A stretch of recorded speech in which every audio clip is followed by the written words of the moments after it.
What's up, everyone? Welcome back to the Battle Belongs podcast. I'm Coleton Furlow. It's been quite a while since I've been on the podcast doing an episode. It's been about a month. Took a little brief hiatus. I'm not going to really explain why, but just been very busy. And during that time, I was just trying to think of like, what's my next vision for this podcast? And I was trying to figure out like what I wanted to do with it, what road I wanted to take with it. And when I was driving home, about 3 weeks ago, I was listening to a podcast called the Becoming Podcast, and I just had this like revelation of the route that I want to take this. And, you know, being a solo podcast host is cool and all. You can say what you want. You don't have like really strings attached. You can do what you want. You can have whoever you want on, but I get a little lonely. So I thought, you know, my vision is I want to podcast co-host. I want someone that I can talk to. I want someone that who aligns with me, whether it's faith-based, whether it's culturally, politically. I just want someone that we can spread the gospel together, but also talk about the cultural battles that we face here in society. So I was trying to think like, who is this person? Who do I want to be on this podcast with me? And just kind of clicked. When I came back down to South Carolina a couple months ago to move down here, there was one person that kind of stuck out. Gonna hype you up a little bit here. One person that really stuck out. We just kind of hit it off. We became friends instantly. We went out to Starbucks to get coffee after I came to the church for the first time. We started talking, and we just hit it off. I mean, we talked about college football, and I was like, you know, this is gonna be a good guy, even though he's a Penn State fan. We'll let that one slide. But you know, I'm someone who I have a deep story, I think, and I'm just kind of like on this new journey of rebuilding myself. And I wanted someone that has a faith background, a biblical knowledge background, that we can tie all this cultural and political stuff together. And that person is the college pastor at this church that I go to now. So hopefully we don't get him fired on this podcast. I was going to give you a longer introduction, but you know, we're running out of time. So my new podcast co-host, if you've seen it on social media, is drum roll, please.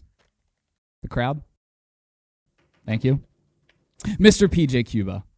Welcome to the Battle Belongs podcast. Glad to be here. Yeah, you're back in the ring. It was supposed to be one episode we were supposed to do together, and now it's an entire thing. Yeah. So happy to be here. Happy to be a part of it. You're back in the ring. How's it feel? Feels really good. You were a co-host before.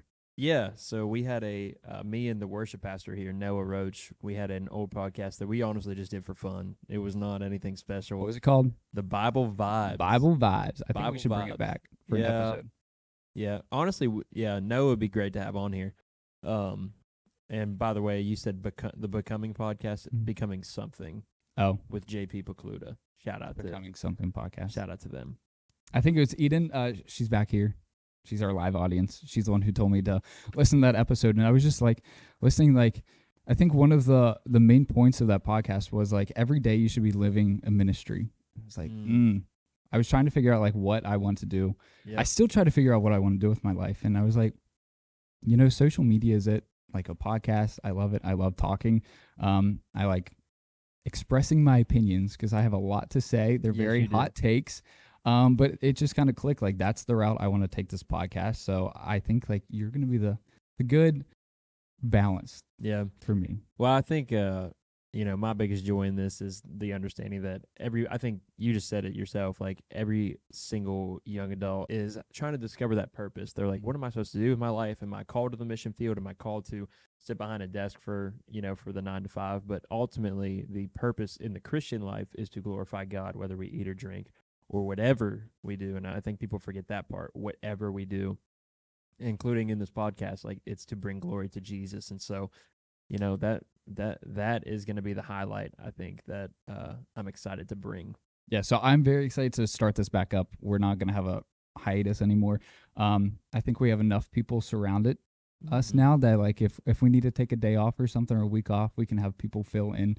So we're not going to have this like month long spree of not being on the podcast. But today is just going to be like an intro to PJ, kind of get to know him because I've already done an intro to me, how I got here, how I got involved in politics. I'll kind of like briefly explain how I got to Langston and how I met PJ. But first, I want to talk about like who you are. Who is PJ? Who's PJ Cuba? Who is PJ Cuba? So first and foremost, I'm a follower of Jesus. I was about to say Yankee, but Well, first and foremost, I am a follower of Jesus. Aiden, you got a take on that? Yeah. Anyway, I don't really know where to start with this, but I'll just say I transferred down to, or moved down to South Carolina my junior year of high school, and went to a massive school here. 800 people in my class, did not make a single friend. And so I'm very awkward still to this day. That's more than my entire school. Yes, exactly. Went from 80 to 80, and then told my dad, I was like, I'm not having fun here. I'm lonely, whatever, And so then he said, there's this small Christian school in Conway I want you to check out. Went there, fell in love with it. 16 students. And the best part of it all is I was not a Christian at the time. I knew of Jesus, but I didn't know Jesus. A sinner in a Christian school. Yep. Wow. Pretty abnormal. Not shocking. But anyways, went through high school, heard the gospel several times. I remember the first time a classmate shared it with me on the bus ride to a basketball game, and I loved the thought of it. Why? Because it benefited me, and that's how I viewed it. And then my freshman year of college, I was at a conference called Passion, which is a very popular conference, to say the least, in Atlanta, Georgia, and I heard the gospel for probably the millionth time at that point, and it broke me. And so radically, Jesus had changed my life in that moment. I recognized that I was a sinner in need of a Savior. And more than that, I started realizing, because I was a big people pleaser, I loved the things of the world because I wanted people to like me. And so what did I do? I put my identity into others, valued their opinion, and it just left me high and dry. And speaking of which, I used to indulge in the things of this world, whether it was pornography or marijuana. Those were the things that were just normal. And it wasn't because I necessarily enjoyed them. Yep. Necessarily didn't enjoy them, but it was just because everybody else was doing it. Why not me? And so what that led to was basically just a deep pitfall of depression, anxiety. I'm not going to say I'm prescribed or anything like that, especially with how it is today with mental health. But I was definitely in a dark place. Jesus in that moment changed my life, and it didn't, everything wasn't resolved in that moment. But he began to work in my life, sanctify me, and run the race. And I was running the race that was set before me, but still stumbling here and there. And then the next year, I went back to Passion, and it was there that I decided I wanted to go into ministry and I wanted to make an impact for the kingdom. And so that was 2017. So now 7 years later, getting the privilege of helping lead a college ministry at a local church. And I would not want to do anything else with my life. Yeah, so what made you want to go into college ministry? For me, I think college ministry is a ministry that not many churches have. There's 13 full-time college ministries in the state of South Carolina alone. And so across the board, it's a rare thing, but I think it's I would argue it's the greatest ministry just for this. They're not going to be your biggest givers by any means. And we'll talk about that when we talk about the local church. But I think they are some of the most mission-minded people you will ever meet. College students are the most willing. They're trying to figure out their life, but at the same time, they're the ones that are on the front lines, ready to go, whether it's on their campus where they are or traveling across the state lines, or better than that, traveling to the ends of the earth and just sharing the good news of the gospel. So, I mean, yes, they are expensive. We provide, meals and stuff for them. But more than that, man, they are just so willing, and it's a rare thing nowadays. And so, I fell in love with it because I was a freshman in college when I came to know who Jesus was truly. And so that played a massive part in it. But also just, man, they are no longer, parents aren't making the decision anymore on whether or not you go to church. You are deciding for yourself. this is something that I value, this is something important to me, or this is something I'm curious about and I want to know more. Right. And so for me, I'm like, man, that's the best place to have a conversation and explore the thoughts of the faith. So yeah. Right. Well, I feel like people my age, college students right now, they're just so broken, especially in today's society. I mean, there's all this cultural pressure. We don't even know. I mean, we know, but society doesn't know what a man is, what a woman is. Just confusion. Satan's the author of confusion. So, what do you think are like the top issues that are like facing Gen Z, the college student generation, that they're like really struggling with? Yeah, I think number one is purpose for sure. Like everybody's just trying to figure out who they are, so their identity as well, and then what they're supposed to do with that. And I think like from a biblical standpoint, it's just understanding like the creation standpoint, the fall, and then the redemption story of who Jesus is. Your worldview is the most important. Like how you view God is the most important thing about your life. A.W. Tozer wrote that once, and basically what that means is this is like how you view God is going to dictate how you view every other thing in this world. And so cultural issues like, what is a man, what is a woman, pro-abortion, anti-abortion, like should we care about, the health of the mother or should we care about the health of the baby? But why not care about both? I think there's simple answers out there, but we have made it so complicated, because of Satan, but also we as human beings are broken creatures. And so and you see pastors nowadays and leaders in the church falling away every single day. And it's just the reality of that sin nature. And so to me, I'm like, there has to be a understanding that we live in a fallen world. And so if we get back to that and if we teach that, because obviously we're teaching a, what would you say, like a curriculum, I guess, that's opposite of that. You can do whatever you want. Counterculture. You could be whoever you want. It's the people, the celebrities that are promoting, hey, whatever you dream of, you can have. And that's just not true. So, I don't know if that answered the question or not. Perfectly. So, well, tonight at the time of this filming is going to be our first college kickoff here at church. So what are you hoping that like God does in the lives of the college students that either just come here or they hear about like what our ministry is here and then can just take it back to the college campuses? Yeah, A is obviously, it goes back to that purpose. It's the commission. What is a disciple and what does it mean to follow Jesus? Secondly is community. I think everybody needs community. I think everybody values community. They just don't know where to look for it. Right. And so whether you're an introvert, extrovert, it does not matter your background story, your financial status, anything. Like the story of the gospel is that God comes and he has sent his son for all people. And for those that know him and believe in him, you are called to be a part of a local body. And so we are trying to cultivate that in the college realm.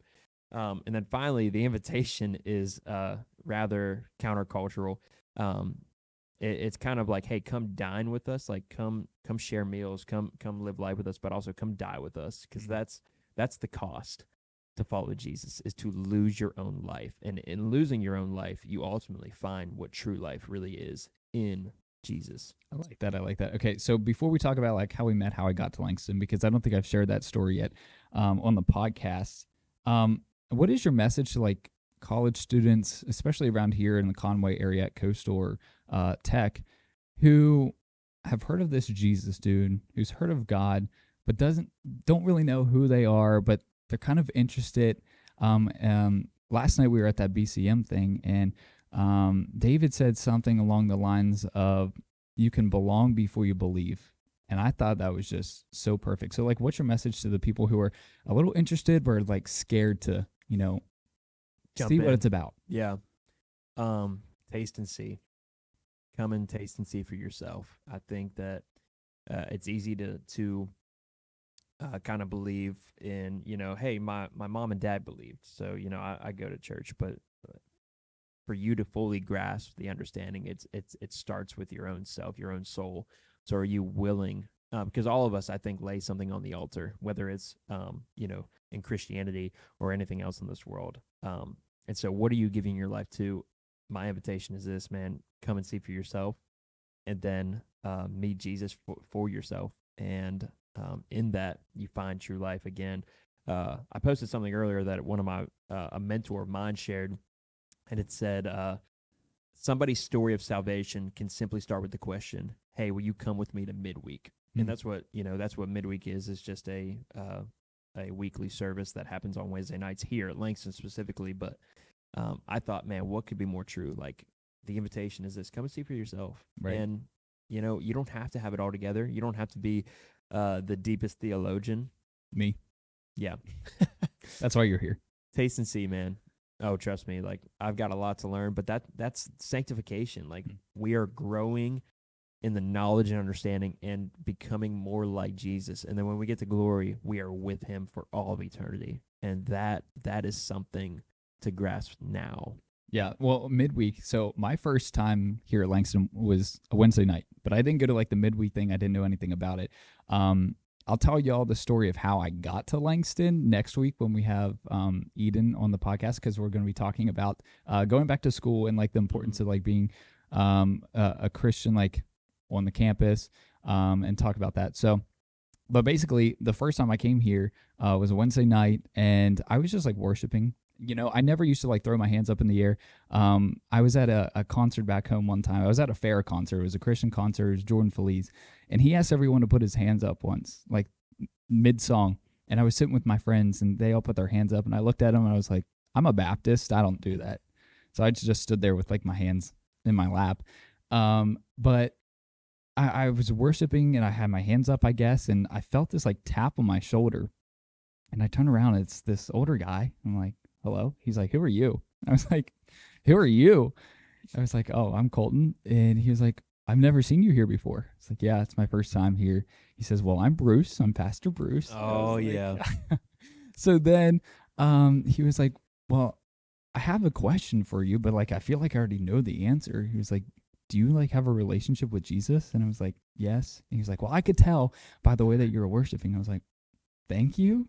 He was like, well, I just hope that you just start coming back here more. Like, I hope to see you Sunday and stuff. And when that was April. So for the past like year, last summer to April, I was just struggling. Like I wasn't depressed. I didn't really have anxiety, but I was trying to find purpose. I left DC. I went back to Maryland. And I was just trying to figure out like what's next for me. The right move was I felt called to move from DC. I hated it. I couldn't stand it. That's when I was like, I felt like I was depressed, but I use that term. I don't want to use it loosely because I feel like we live in a culture where like, well, I'm depressed. Everyone's depressed. But I was definitely not in a good place. And so I left DC and became a little bit happier, but I was like, what is my purpose? What am I supposed to be doing? So I moved back home with my parents, and in April, I was just like praying, like, what's next? Do I leave? And I just felt this like this gut feeling, go back to South Carolina. I came here for college. I left in 2021 to go to DC for work and everything, and I just felt the gut feeling, go back to South Carolina. So I was just like looking for community, and that was like one of the biggest things. And what I loved about coming here is finding community. When I was back home, I grew up in the church, but I never had like a core group of Christian friends. Like my best friends still to this day are not involved in the church at all. They'll say that they're Christians. I'm not calling them out, but they say that they're Christians. They don't want to go to church. I've tried to invite them. They just don't want anything to do with it. Common theme today. Yeah, so I felt so lonely, like in my faith, and when I was going through like all my struggles, which we'll talk about like another time, but I had no one to turn to. It was just like me and God the entire time. I had maybe like two people that I briefly talked to, but there was no one that could give me like the biblical encouragement, the faith-based encouragement. So I felt the call. I felt the urge to go back to South Carolina, and I came here, and it was in that moment that like someone noticed me, that like someone came up and was like, hey, who are you? Like, I want to see you here more often. And he was like, well, on Sunday, I'm going to introduce you to our college pastor, PJ. You're going to love him. And I was like, I don't want to meet people. So when I was in DC, I went to this church. It was non-denominational, but I just finally liked not being known. I was in the church. No one knew me. No one knew my past, nothing. I was just there. But I was lonely. Like I figured out like how lonely that is. So when I met you, We talked briefly, and then I think you texted me immediately, like the next day or something. Found your Instagram. And, Yeah. I actually remember finding your Instagram mainly because the video of you at the pro-life rally and the My Choice woman. My claim to fame right there. Yeah, I've seen that video like before, so I was just like, I was kind of like, what in the world? And so I remember telling our staff that Monday during our meeting, I was like, this guy like came to our church Sunday. He's pretty famous, I think. And I reached out to you Instagram. A couple days later, you got back to me, and Per usual. I'm a little late. yeah, you were. I think you actually told me you were traveling, if I remember That's correctly. right. And then For a Phil Wickham concert, actually. Go figure. That's why Shocker. I'm surprised that it was Jordan Feliz and not Phil Wickham for the other one. But then we met for coffee, and the rest is history. Yeah, I don't even know what we talked about. We talked about football. You thought you knew my story there because I told another friend first. Sorry. And I You weren't remember the first one. And I was just like, what? I was like, yeah, he has a cool story. And then she was like, no, like, I don't think you understand. I'm like, apparently I don't. Yeah. Well, I was scared. So not going into detail, but I was scared to like tell you, like, I wanted to be friends with you. Like, obviously you're the college pastor, but like I needed a friend. Yeah. And I was scared to tell you, but like that was one of my favorite things since knowing you was after I told you, you were like, okay, great. Is it in the past? Yeah. All right. Sounds good. And then you just left it there. It was like, wow. The community and the church, they'll help you grow. They'll put your past behind you. They'll help you carry burdens. And you just like become like a brother to me. But my favorite thing is you light up when you talk about Jesus. Like when you talk about like our summer men's group, just sitting there watching you just talk about like discipleship. I was like, man, this guy's in it for the right reason. And I feel like there's a lot of people out there in ministry who have these like huge platforms at these mega churches who take advantage of it. But like, I feel like you're just in it for the right reasons. So I just want to thank you for that. Wow. Thank you. My pleasure. All right. So moving on. Shout out to Chick-fil-A. Chick-fil-A. Even though Raising Cane's is What does superior. Chick-fil-A have to do with this? You said my pleasure. Oh, yeah, that was my first job. Sorry. I didn't get that. Okay, so Cut the podcast. Oh. Time to go. We're done. All right, so I kind of want to talk about like the vision for this podcast, like going forward, because you know I had that little car ride, 8-hour car ride. I was listening to that podcast, and I was just thinking like, what do I want to do with this? And this is like my podcast, so I can't really ask you what your vision is. Listen, this is a God thing that I'm on here because I was when you asked me, I was like, absolutely. I had been dreaming of getting back on the podcast. I don't know anything about like the background though, and like formulating anything. All I know is I told you the other day, like everybody that graduates high school now, every single woman that graduates high school goes into photography. Every single man that graduates high school gets a podcast. It's just inevitable. And here we are. And then the two people behind the production stand are doing photography. Are great at photography too. So they're actually currently taking pictures as we speak. So basically, I summed it up with my vision of changing minds and saving lives. Like, that's what I want to do. I would just want to go out and talk to people. And like you're kind of like more in like the faith-based side because that's where your like knowledge is. Well, with my like upbringing, I wasn't really knowledgeable about the Bible, and I'm still getting there. I'm learning like the different doctrine. What's the word? Doctrinal things? Doctrine. Yeah, doctrinal. Anyway, I'm freshening up on the Bible study, but I'm knowledgeable about politics and like the cultural stuff, but I want to tie the two together. So that's why like we're yin and yang. You balance each other out here. So that's my vision is I want to talk to people about like the cultural warfare that we're going through, the spiritual warfare, but how every single thing is tied to the Bible. And there's an answer for every single thing in the Bible. Yeah. And every battle that we face, I mean, this podcast is called Battle Belongs because we know that we're going to face trials and tribulations here on earth, but God's already gone before us and won the ultimate war. But we have a duty, I think, to go out and change minds and save lives. Yeah, God is sovereign over all things. He's the creator. Like we as the as part of the story, don't get to decide how the author dictates the story, is how I always describe it. But there is still a duty and a due diligence that we have. So that means that as much, and like, I mean, you just said, like, you are the political side. I'm not, but I know I have a right to vote. I have a purpose in that. Like, I mean, if you read through the stories, it wasn't a robust relationship that these people had with the Creator.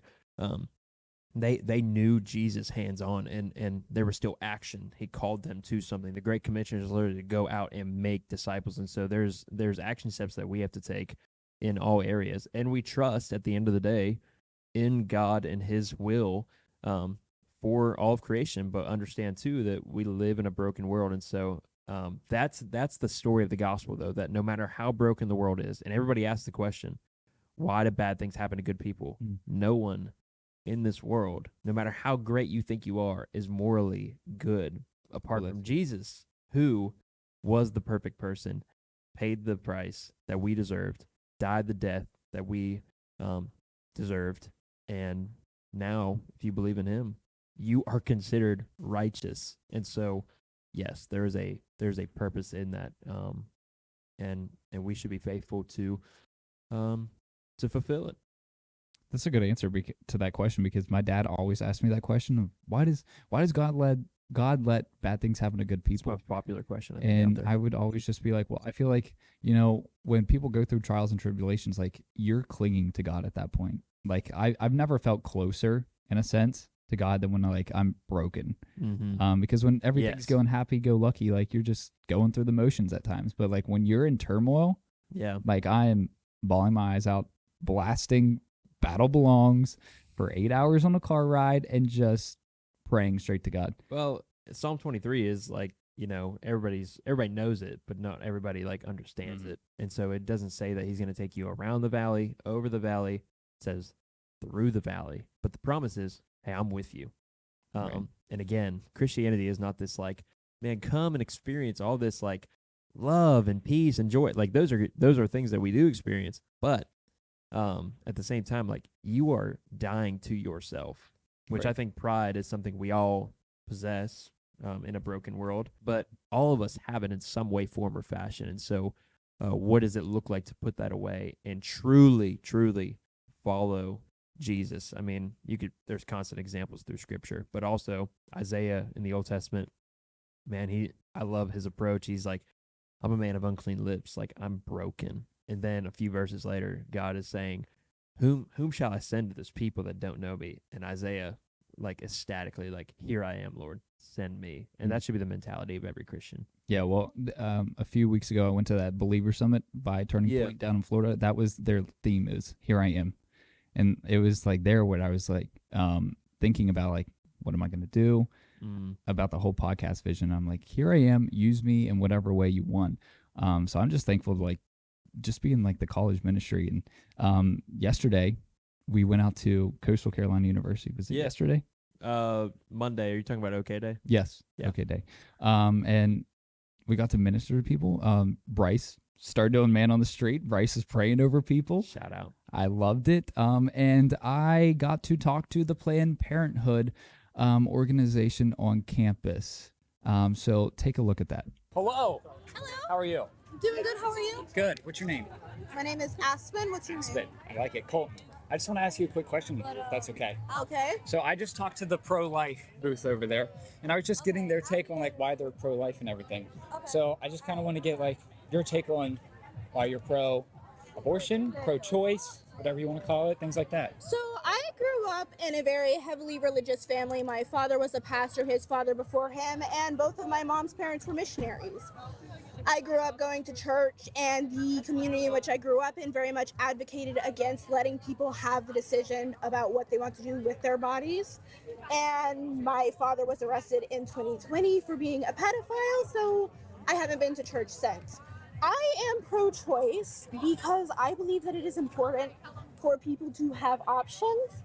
We want to advocate for safe sex on campus. We know this is a college campus. We know what happens on campus. We agree on that. That's Yeah. good. And so we want to provide options for people. I believe that people should be aware that there are options out there for safe sex, what to do after sex. That's why I'm here. I like it. So there's common ground here. It is a college campus, and testosterone runs high here, and all the hormones are going, so people are obviously going to get together. Can I ask, what choices you guys advocate for? We advocate for awareness for what it means to have safe sex, but also reproductive health. We want people to know that there's access to reproductive health, like the student health services. You can go there to get testing for STDs. We want people to know that it's typically safer to prevent getting STDs by using a condom because people are hooking up. We can't prevent that, but at least they can be safe about it. Right. Okay, so let's talk about abortion real quick. You bring up having choices. What about the choice of the human that's inside the womb? Do they get a choice? Would you care to elaborate? Yeah, so, when the sperm meets the egg, a new life is created instantly. It's a biological fact. Over 96% of all biologists affirm that life begins at creation or conception. So if that's the case, then a human life is created because we know that there's no other type of, animal or anything else growing in there. It's a human. So when that happens, that human life doesn't get a choice whether to live or die. Because if life begins at conception, it's biologically proven, and someone has an abortion, that's taking the life away, correct? It's ending a pregnancy, terminating a pregnancy, which terminates the life. So that they're taking away the life of an innocent human being who did nothing wrong. So what about the choice of that innocent I'm human being? advocating for the life of the mother. So do we. Many times when a woman is going for an abortion, it is because she cannot afford to take care of the child. This child will oftentimes either end up in the foster system or with parents that don't want the child. I had parents that did not want me. I grew up in an abusive childhood situation. I was I'm in the glad foster you're here. system. I don't want children to be brought to life and born just to end up in the foster system because the foster system does not care about children. Well, so let's fix that. I think that's something that, the pro-life community and the pro-choice, pro-abortion So community what can support work. are you providing for the mother or for the person or for this child? Yeah, so once that pro-life- child ends up in the foster system, who's supporting them? Well, first of all, a lot of the pro-life centers, which outnumber Planned Parenthoods in America, about 3-1. There's more pro-life centers here, and they basically help the mother throughout pregnancy. They give her the resources needed, and then they even prepare her financially, mentally, spiritually. What are we talking about? Abortion. I get We're that. talking about after the child's born, who's supporting the child? Because the foster system is clearly overworked, underfunded. Absolutely. Yeah, and I think I that's was in the something we foster agree system. on, and I believe that the foster system needs to be, fixed in America. I'm a Christian. I go to a lot of Christian concerts, and one thing that they do there is they go around with this Compassion International where you can sponsor kids and everything. But I think about, well, what about the kids in America who aren't, living their best life? And I think about those kids. So I think that's something that we can agree on. Yeah. I just personally don't think, and the pro-life community thinks, that the innocent human being should be murdered and killed over, the lack of societal awareness or the mother or even the father's responsibility. Did you know that people that are forced into going through with a pregnancy, that they are much more likely to suffer physically for the rest of their life? They're much more likely to. They're be also gonna impoverished. suffer- Please don't interrupt me when I'm talking. They're also much more likely to live in poverty, which means that their children are also a lot more likely to live. What were you asking? Sorry. Most importantly, giving birth is actually a lot more dangerous than having an abortion. So I don't believe so, there's because a- every I can give you abortion, statistics. every abortion ends in a murder of an innocent human life. And that's how we define murder, right? We're talking about cells. We're talking about a being. It's not that cells. You are a clump of cells right now. no- That has, no. I'm a clump of parts. cells. She's a clump of cells. We're all clump of cells. When does sentience begin? Sorry? When does sentience begin then? Can you explain that one? Sentience. When is the clump of cells sentient? When is it aware that it exists? It doesn't matter. It's a human.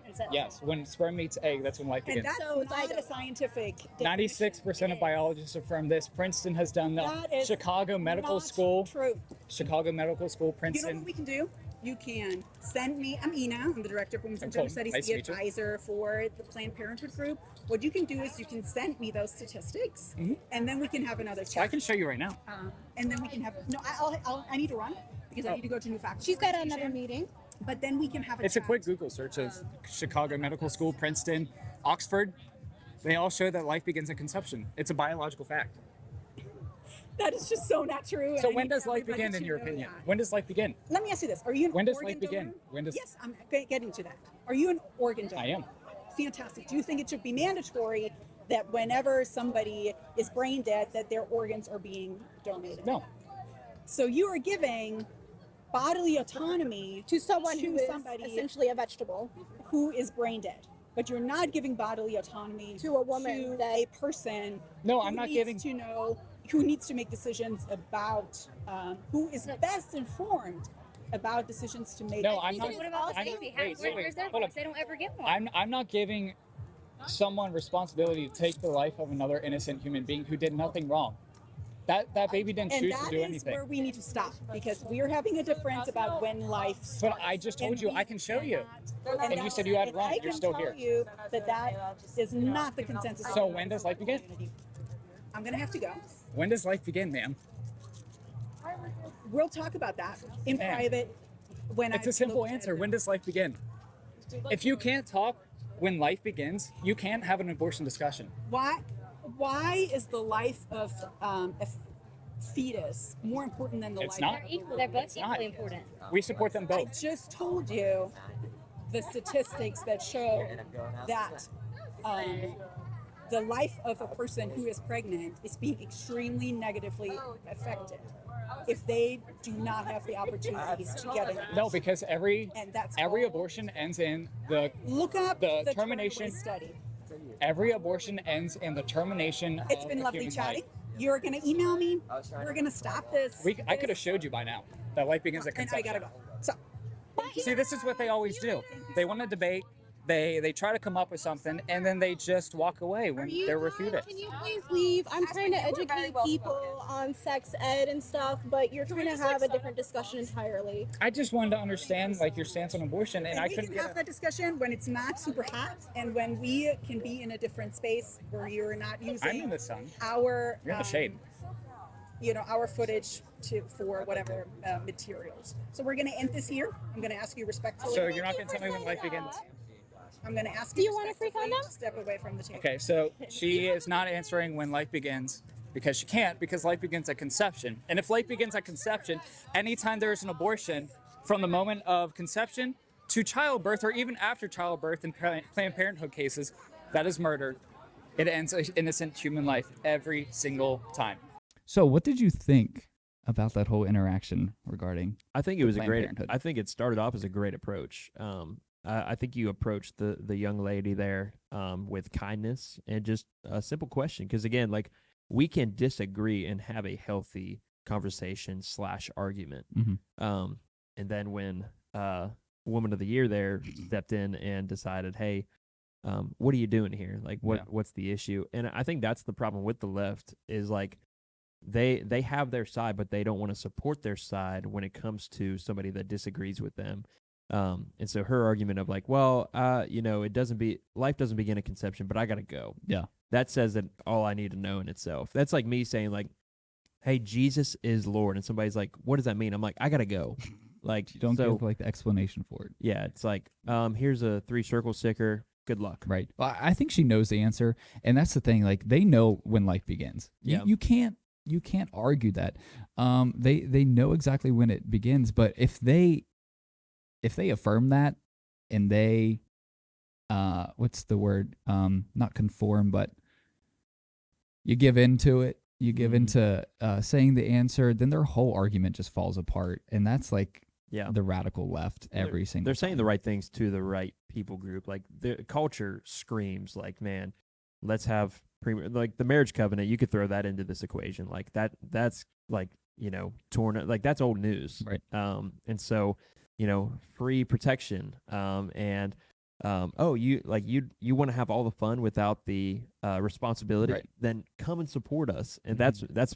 that's their emphasis. And so it's a sad reality. But also, if you like, I hope that the audience listened to the video clearly. Like, the young lady at the beginning brought up some pre-trauma that took place in Right. her life, family, church, and I think that's where there's a good conversation that can be had to unpack like It was deep. yeah, It was and deeper than we can understand like she is a human being, Right. and we can have a conversation, but that doesn't justify somebody like A, murdering babies, and B, like blaming the church as a whole. And church hurt is, I can't wait to dive into that topic. That is massively taken out of context, and just the reality of people claiming, "Hey, I'm falling away from Jesus," but you can't fall away from Jesus if you have a true relationship with Him. And so Right.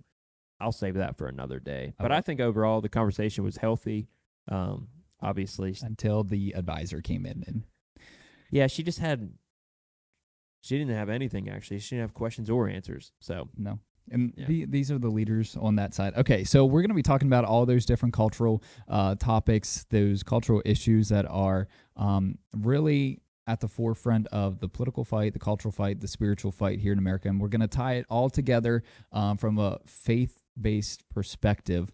But today, I kind of want to do like just get to know each other a little bit more. cool. So we have a few. Did you write some personality questions? I got them down? in my head. Okay, perfect. Well, I have to write them down or I'll forget. Well, I made So these. I got 3 for him. You got 3 for me. Yeah. Sure. Okay. Who wants to go first? I'll start. Okay. We didn't share these yet either, so Yeah. I'm a little scared. Okay. So if you were kicked out of the state of South Carolina, what is the one state you would move to and why?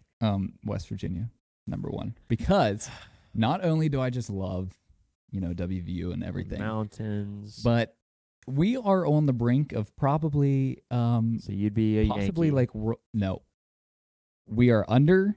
From Maryland. West Virginia is considered in the north. Change my mind.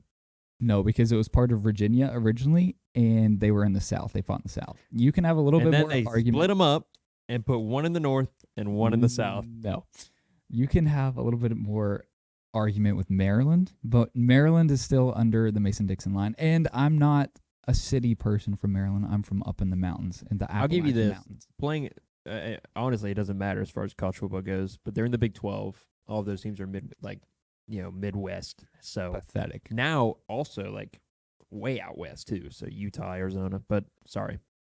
Yeah, so back to me. Back to my why is we are on the brink of like World War III right now, okay, in society. Okay.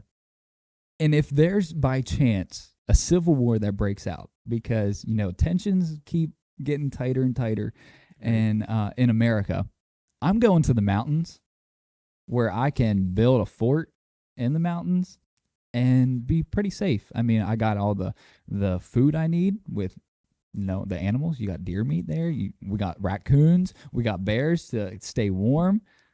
I just For get me- my musket and go. For me to live is Yeehaw. Christ, to die is gain. If Well- I die, as Bryce would say, No, I'm fighting. Womp, womp. I am fighting. I am fighting this one out. I'm not saying. What is happening back there, guys? I want to give y'all a mic at some point behind the Musket. musket. Yeah.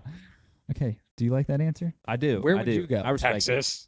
No, Let me get my cowboy boots So, and my belt buckle. I would my love- cowboy I hat, would- go Texas. I would- greatest state in. are you gonna let me talk?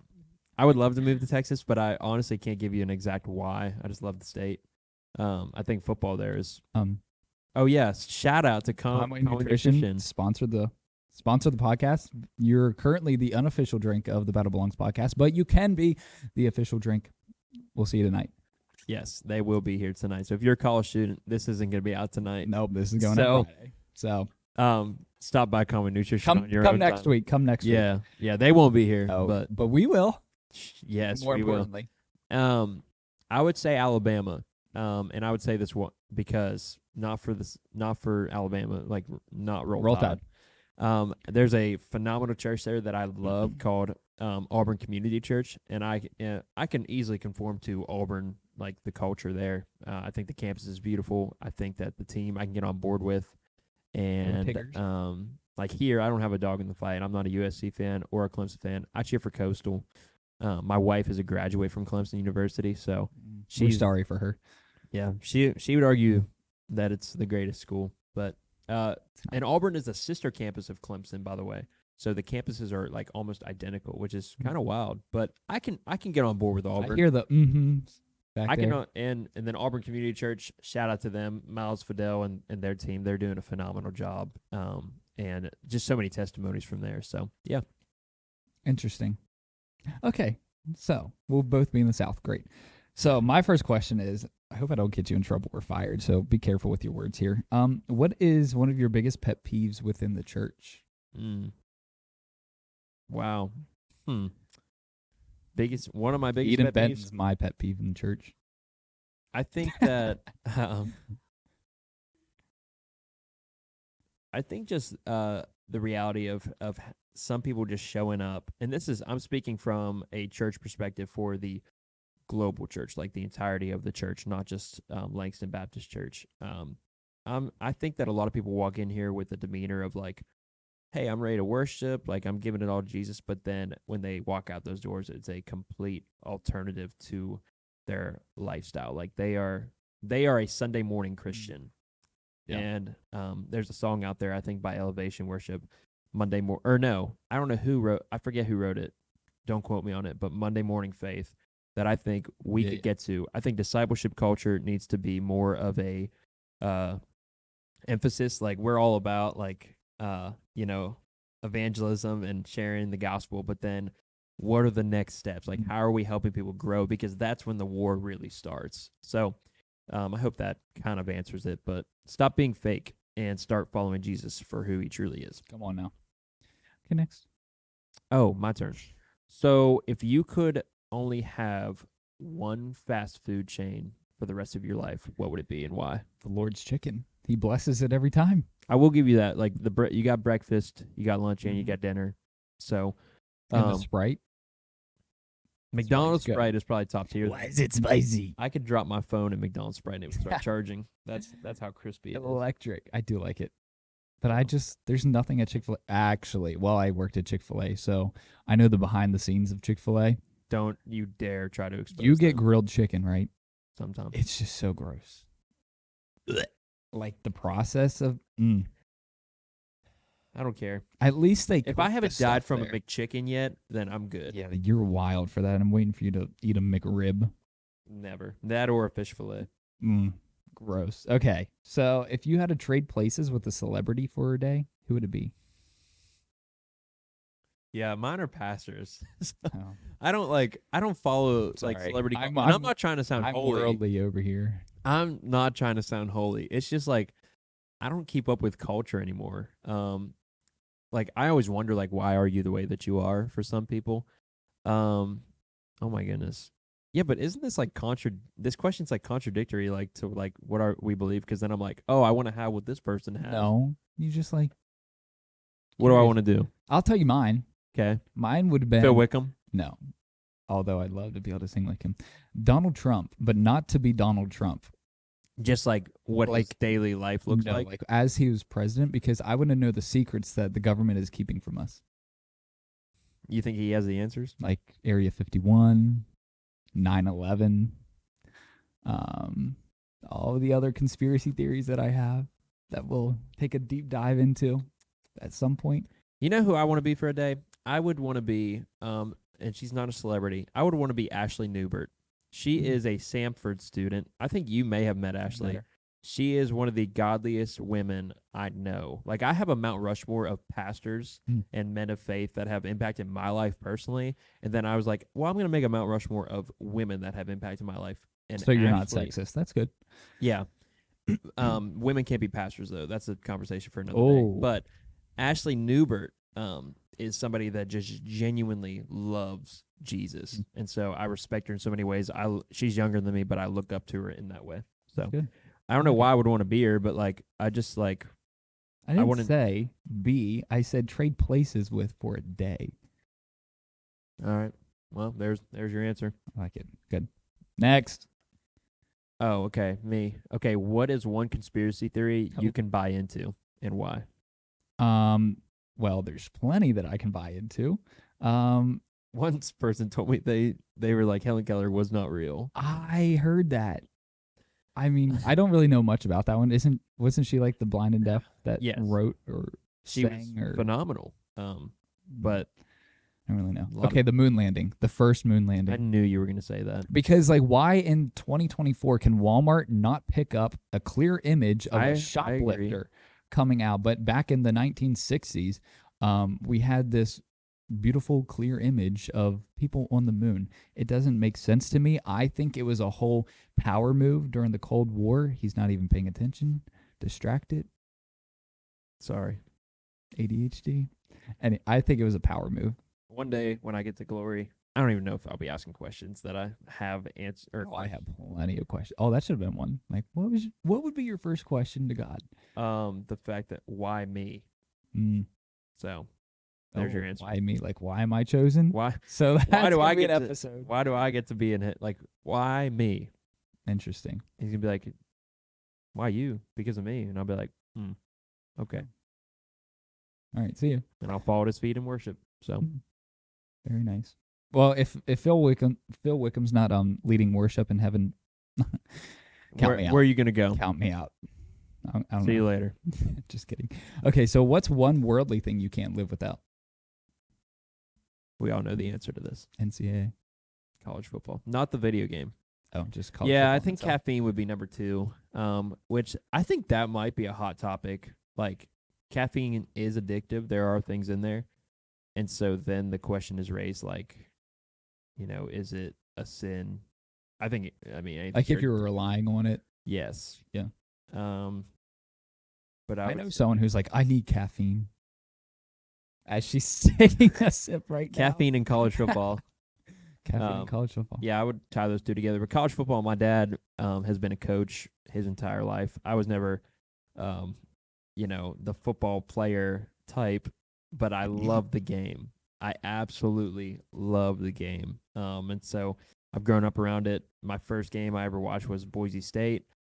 Actually, I remember clear as day the 2007 Fiesta Bowl, 4th and 18, hook and ladder, tied the game up, and then in overtime, scored the touchdown, 2-point conversion, Statue of Liberty, off to the left-hand side. And then the dude proposed to his girlfriend after. Oh, yeah. So And then who won the 2008 Fiesta Bowl? nobody cares. West Virginia. And then who won another BCS Bowl in 2012? Against Oh, yeah, that team from Clemson, South Carolina, 70-33. Anyway, I was there. people would almost think that Eden's on this podcast right now. I know.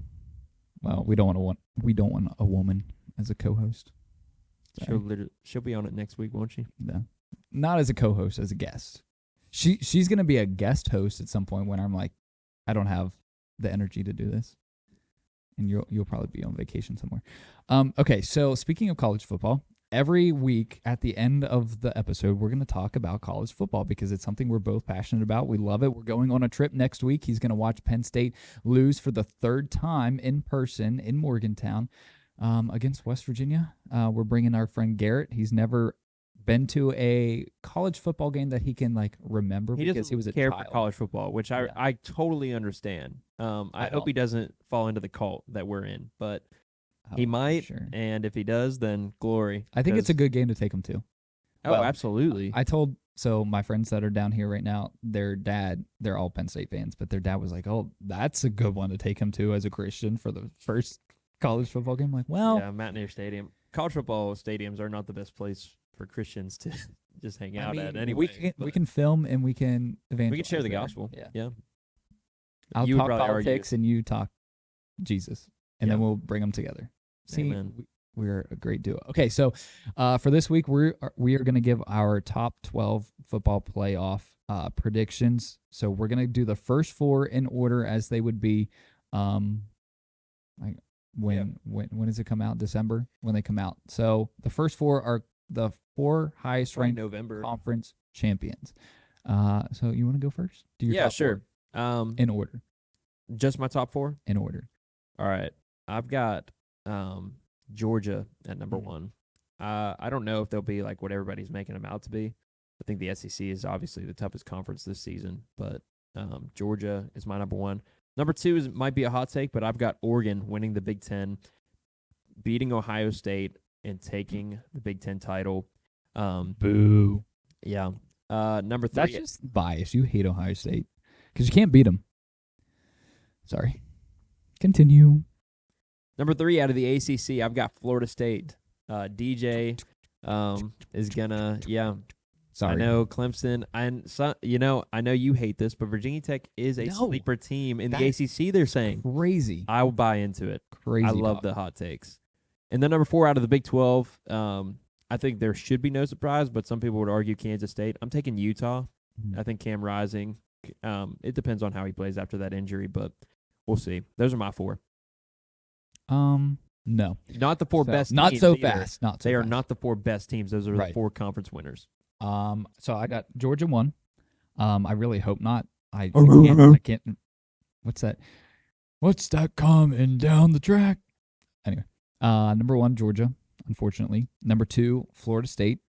I think Florida State could be like an actual top 4 team, though. Angry after last year. Yeah. They should not have made it. They shouldn't have made the playoff. It was a correct. It was good the move. right move. Number 3, Ohio State. I think they take the Big Ten.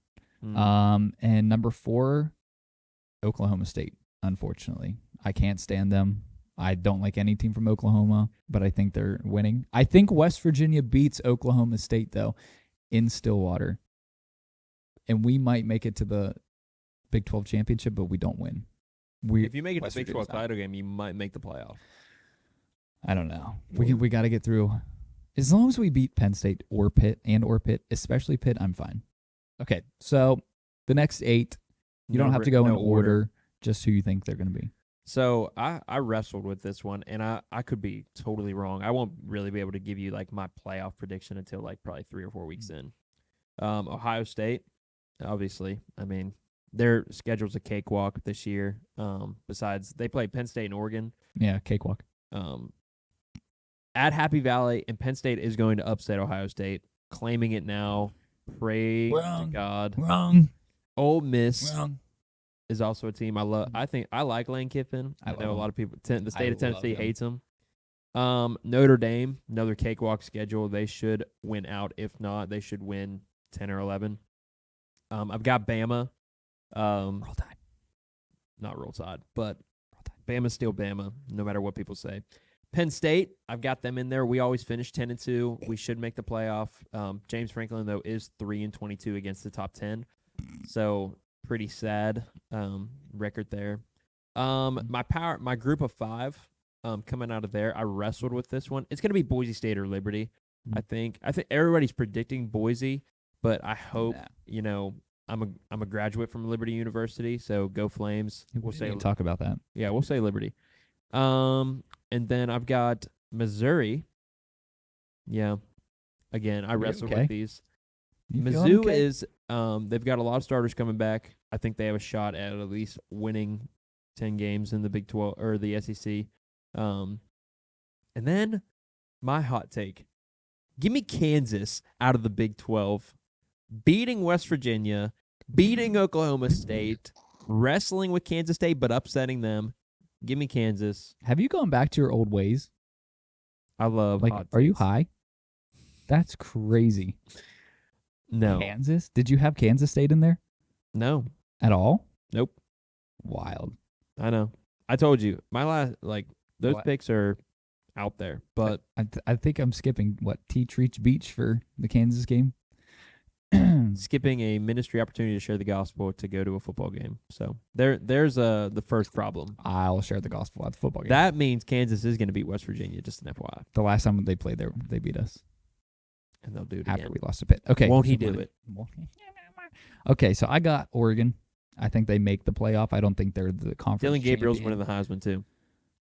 See, I don't really know much about players. I don't either, but I know Dylan Gabriel. I don't know. I know Garrett Green. He's not going to be a Heisman candidate. Neither is Drew Aller, sadly. Thank God. I got Bama, Roll Tide. They have a special place in my heart. They're elephants. I do respect Nick Saban, though. Do you see my ring? I do. It's a fork. Elephant. Did somebody's great-grandmother make that for you? Probably. I got it at a craft show when I was selling candles. Oh, speaking of candles, our I don't know if you can see it in any of the shots, but this episode is brought to you by Freedom Flames Candles. Okay, back to me. We got Roll Tide in there. We got Penn State. Unfortunately, I do think West Virginia beats them. I hope. I pray to God. Notre Dame, can't stand them, but they're always in there somehow.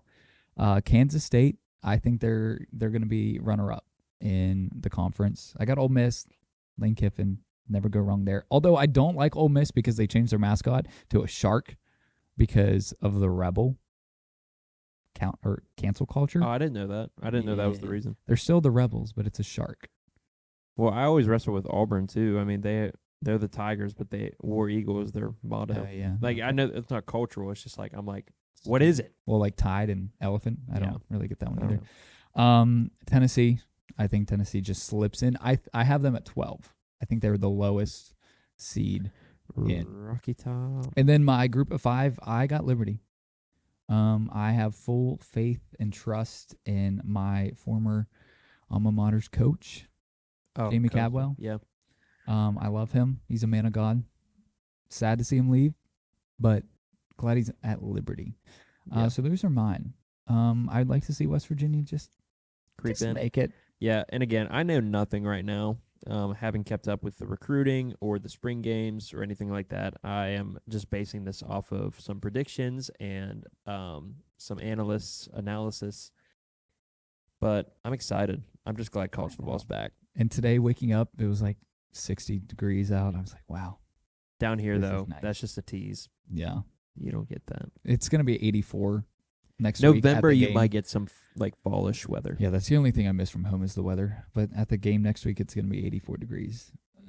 Well, it's noon, so But in the mountains. Okay, so before we wrap up, we're going to do 4 games. We're not Week playing 0. games. Yeah, week 0. We got Florida State, Georgia Tech. You got I have Florida State winning the ACC. I have to go with Florida State. in I think Georgia Dublin. Tech could beat them. But I don't think so. I think Georgia Tech will suck forever.